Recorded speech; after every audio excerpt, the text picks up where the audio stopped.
Here's the answer. And I'm glad I'm giving this presentation today. The Human Genome Project is being completed today, which means they will map every one of our genes, 3 million codes, and there's only 4 chemicals. A, C, T, G, every one of you are made up of the exact same chemical ingredients that I am, and so is every business, I hate to say this today, are made up of all the exact same ingredients. And there's only 5. Financial ingredients, physical ingredients, plant, property, and equipment.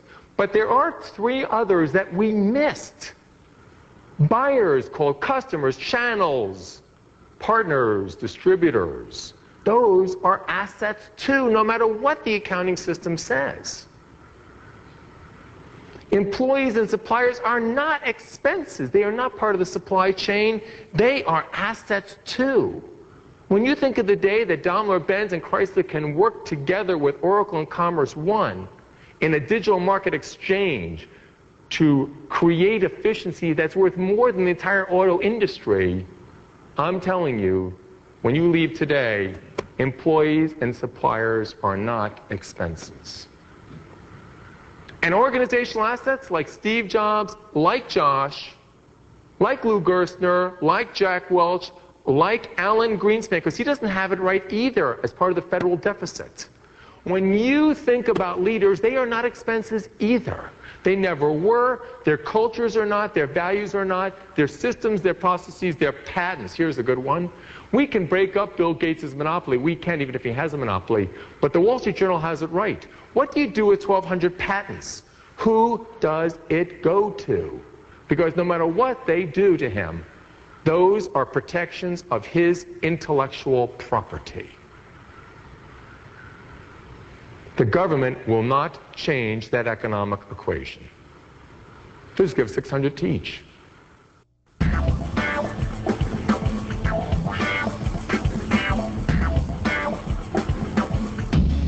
How much time does the average user of AOL spend online? And I want to make this clear, every single day, 7 days a week, 52 weeks a year, 365 days. It's 51 minutes of every single day. 51 minutes. You should ask yourself, how many of your customers spend 51 minutes with your business model every single day of every single week? 365 days a year. Now, I recently did this for the Toronto Stock Exchange and the Montreal Stock Exchange, and they asked me a question. How much value has AOL created?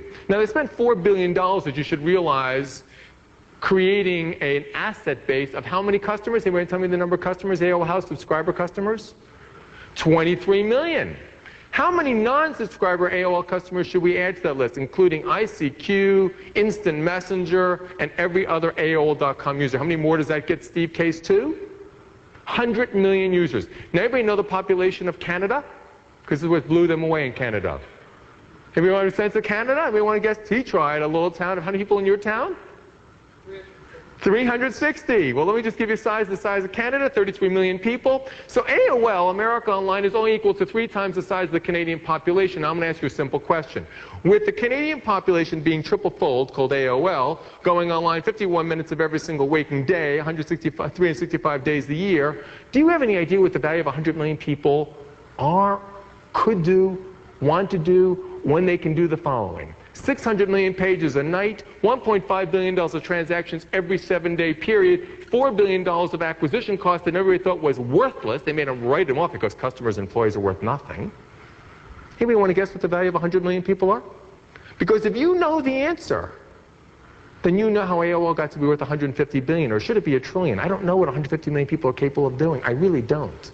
But here's a question for you. Any of you have children? Do your children use AT&T or Instant Messenger? Anybody know?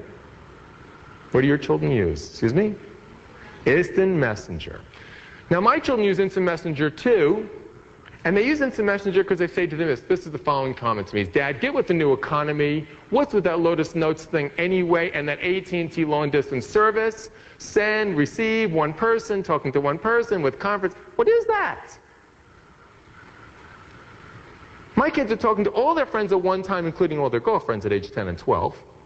They're doing online trading through E-Trade, and they've got Napster playing in the background, and that still isn't sufficient for them. They're waiting for audio capabilities. Recently, I was talking to a head of our advanced technology group at Arthur Andersen. I was showing them what they could do with a product called Scour.com, which is download not just music, but videos. And my advanced technologist person was trying to help, my 10-year-old was trying to help him, who was in his 40s. And this guy said, you know, in your family, you just can't get a good technologist when you need them. He's only 10, right? Charles Schwab and David Pottruck are great CEOs. Let's talk about them in terms of assets for a second here, if you might. They had an idea back in the 60s and 70s, discount brokers. They didn't have to go to half.com to realize that they should give things away for less. Remember, the original incarnation was discount brokers, talking about breaking the business model. I'm telling you, the people on Wall Street said, where the heck is San Francisco? That's what they were thinking. Is that someplace located in the United States? I don't even know where it is.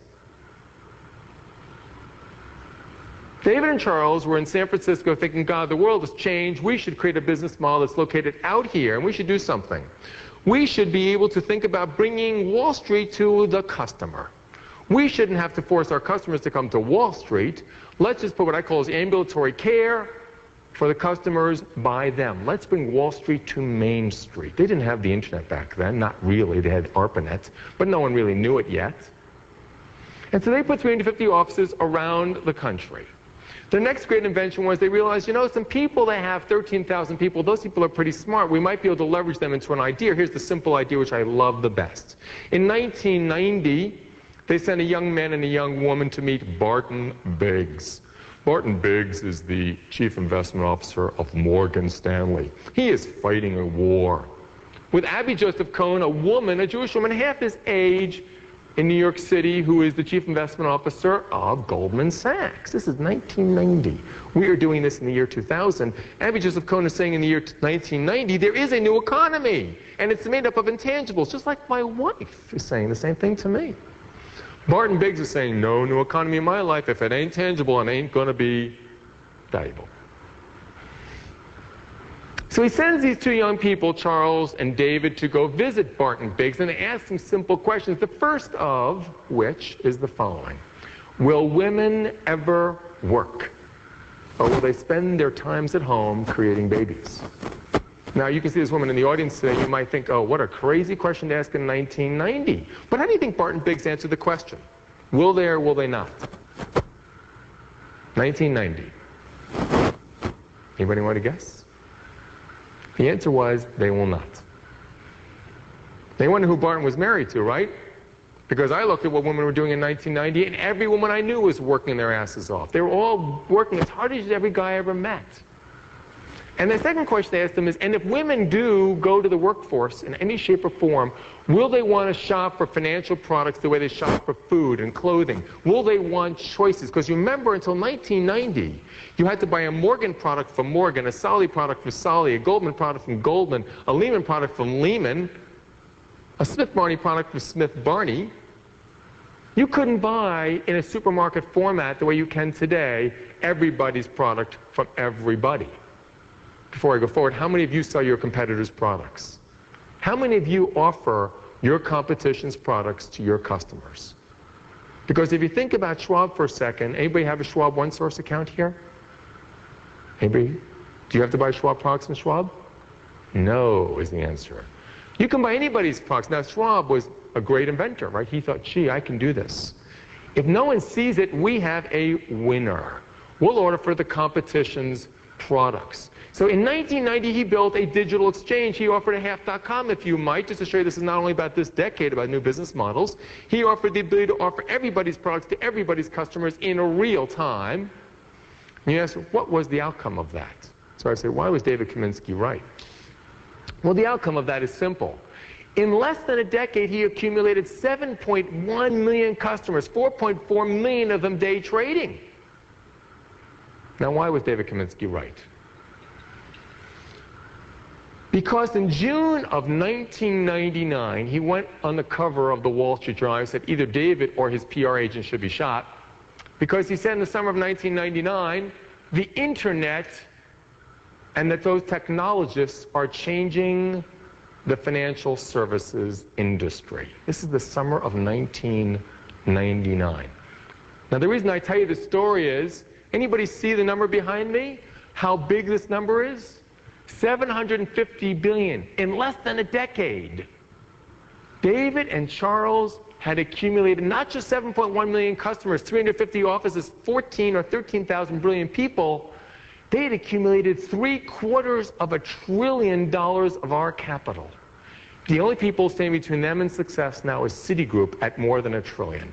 And they intend to reach that by the end of this calendar year. David Kaminsky was right. He was just right 20 years too late. The world had changed. Telephony, local offices, technology, the world had changed.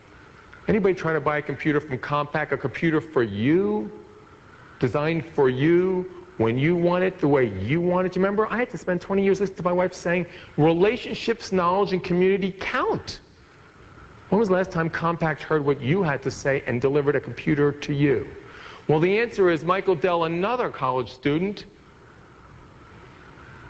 listened and heard. And he produces computers just right for you and is worth 4 times more in the process.